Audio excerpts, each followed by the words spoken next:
Aujourd'hui, je me suis installé au musée de l'histoire allemande à Berlin parce que le Dessous des cartes va consacrer 2 numéros à la guerre de 14-18, ou plus exactement non pas à la guerre elle-même, mais aux facteurs qui ont conduit au premier conflit mondial. Non pas les facteurs conjoncturels qu'on connaît assez bien, les guerres balkaniques ou l'assassinat de l'archiduc d'Autriche. Non, les causes profondes, lointaines, j'allais dire discrètes. Et là, on trouve des rivalités entre les nations européennes, politiques, économiques, maritimes, coloniales. Eh bien, c'est cela que nous allons étudier aujourd'hui. En ce début de XXe siècle, dans le monde, ce sont les puissances européennes qui dominent. Et cette domination prend plusieurs formes. D'abord, il y a la puissance démographique, car la population européenne, Russie comprise, a plus que doublé, passant de 195 millions d'individus en 1800 à 422 millions en 1900. En 1914, avec environ 450 millions d'individus, l'Europe regroupe à elle seule 25% de la population mondiale. La pression démographique est telle qu'environ 60 millions d'individus ont quitté l'Europe entre 1820 et 1914, principalement à destination des États-Unis, mais aussi à destination du reste des Amériques et des colonies. L'Europe est aussi une puissance économique. Elle détient 88% des capitaux investis dans le monde et représente 80% des échanges grâce à sa flotte commerciale. L'Europe et les États-Unis assurent 85% de la production industrielle mondiale et détiennent le monopole de la production de l'acier. Avec la révolution industrielle du XIXe siècle, l'Europe jouit donc d'une avance financière, technologique, économique. Elle est l'usine et le banquier du monde et l'arbitre du commerce international. Mais pour faire tourner ses usines et son économie, l'Europe a besoin de matières premières et de débouchés pour ses produits. L'accroissement de la population et ses nécessités économiques expliquent donc en partie la troisième forme de la puissance européenne, qui est la dimension politique. En 1914, après plus de 40 ans d'expansion coloniale, les puissances européennes sont présentes partout dans le monde, surtout en Afrique et en Asie. Les empires coloniaux britanniques et français sont les plus importants, et avec ceux de l'Allemagne, du Portugal, de la Belgique, de l'Italie, de l'Espagne, des Pays-Bas, du Danemark, les empires coloniaux européens couvrent environ la moitié de la superficie du globe. Arrêtons-nous un moment sur cette carte édifiante. Les puissances européennes ont donc exporté leurs systèmes économiques, avec pour les faire fonctionner des hommes, des systèmes agricoles, des juristes et bien sûr des missionnaires et des soldats. L'Europe est donc la puissance dominante. Sauf que justement, elle n'est pas une puissance. Au contraire, elle est diverse et divisée. En 1914, on compte 140 millions d'habitants dans l'Empire russe, 63 millions dans l'Empire allemand, 50 millions dans l'Empire austro-hongrois, 46 millions au Royaume-Uni, à peine 40 millions en France, 36 millions dans le Royaume d'Italie et 19 millions dans l'Empire ottoman. Et ces déséquilibres préoccupent certains, notamment en France, où l'on s'inquiète de la démographie allemande. L'Europe est traversée de plusieurs fractures. Voici par exemple où se trouvent les principales régions industrielles, alors que le reste de l'Europe est plutôt agricole. Et au sein même de ce monde industrialisé, les économies sont à la fois différenciées et en compétition.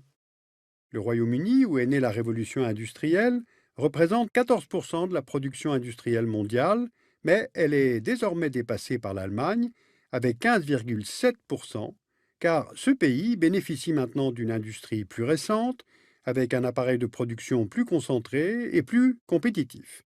Et quant à la France, elle se trouve loin derrière. L'accélération des processus et des rythmes de production accentue donc la concurrence entre ces pays.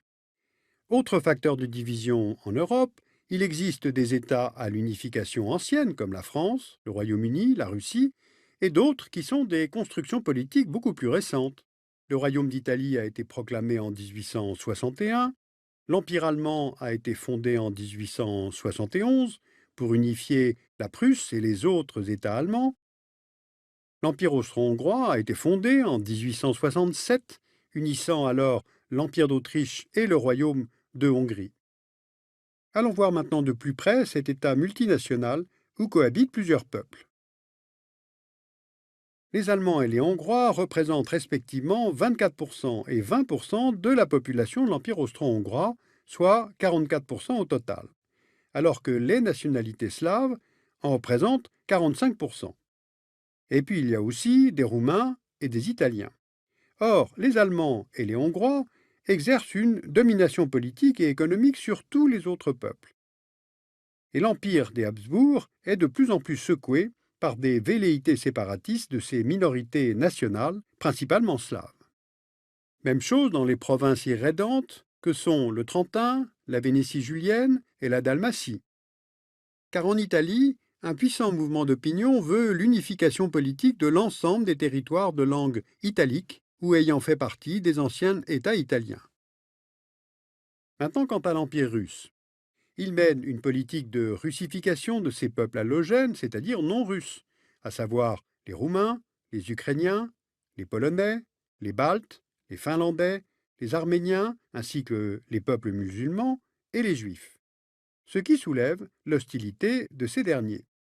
La politique étrangère russe se définit de plus en plus par le panslavisme, c'est-à-dire la volonté de fédérer l'ensemble des peuples slaves, notamment dans les Balkans. Alors justement, allons voir maintenant du côté de l'Empire ottoman, cet homme malade de l'Europe, comme on l'appelait à l'époque, qui est un autre acteur majeur à la veille de la guerre.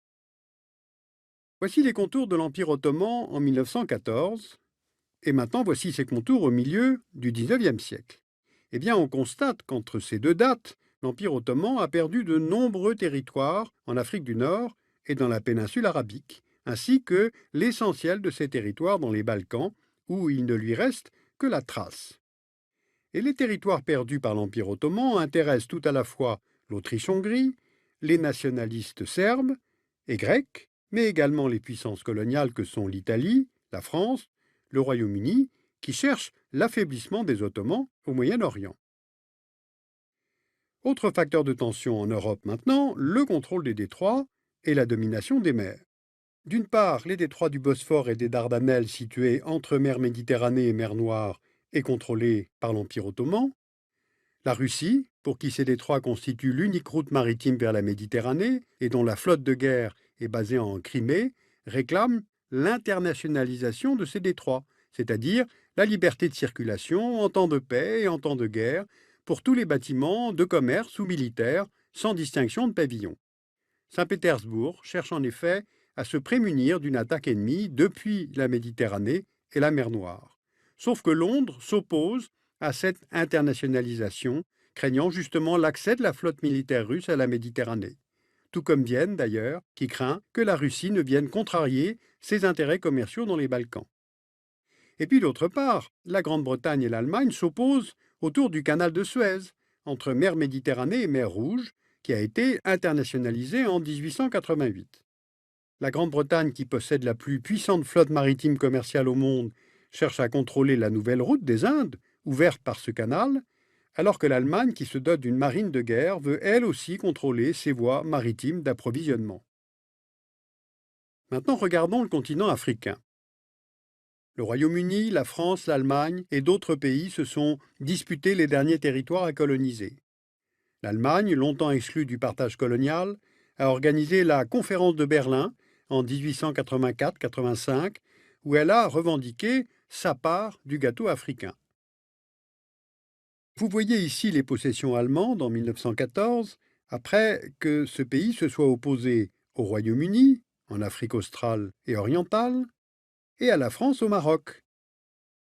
C'est une rivalité qui a débouché sur deux crises, à Tanger en 1905 et à Agadir en 1911. Ce sont deux crises que je développerai dans un prochain volet. Maintenant, pour finir, revenons à l'Europe, car il y a évidemment les séquelles de la guerre franco-prussienne de 1870. Cette gravure nous montre Napoléon III fait prisonnier à Sedan. Eh bien, cette guerre a ouvert d'une part sur la proclamation de l'Empire allemand à Versailles, et d'autre part sur l'annexion de l'Alsace-Lorraine par l'Empire allemand. Eh bien, en France se développe un mouvement d'opinion revanchard, entretenant la nostalgie des provinces perdues. Et quant à l'Empire allemand, il s'est rapproché de son ancien adversaire, l'Autriche-Hongrie, dès 1873, justement pour parer à la volonté de revanche de l'état-major français. Vous voyez ici François-Joseph et Guillaume II, les deux empereurs. Et puis enfin, à mi-chemin entre les facteurs de fond et les facteurs conjoncturels conduisant au premier conflit mondial, cette affaire Dreyfus est symptomatique. En 1894, la condamnation du capitaine Dreyfus, accusé d'avoir livré des documents secrets français à l'Empire allemand, divise la société française. Et ce, dans un contexte social fait d'antisémitisme et de haine envers l'Empire allemand. On observe ces années-là, en Europe, le développement d'une culture populaire de guerre, comme vous le voyez sur ces deux cartes de propagande, française, allemande. Et cette culture de guerre est également excitée par les programmes scolaires, la littérature ou même des jouets guerriers. En somme, une véritable brutalisation des sociétés européennes est en marche. Alors il y avait de fait comme une sorte de climat d'agressivité en cette Europe, en ce début de XXe siècle, une volonté de revanche de la France sur l'Empire allemand, après la défaite de Sedan, le désir de récupérer l'Alsace-Lorraine. Alors dans le prochain numéro du Dessous des cartes, j'étudierai les rapports de force qui prévalaient en 1912-1913, c'est-à-dire les années qui ont immédiatement précédé le déclenchement du premier conflit mondial.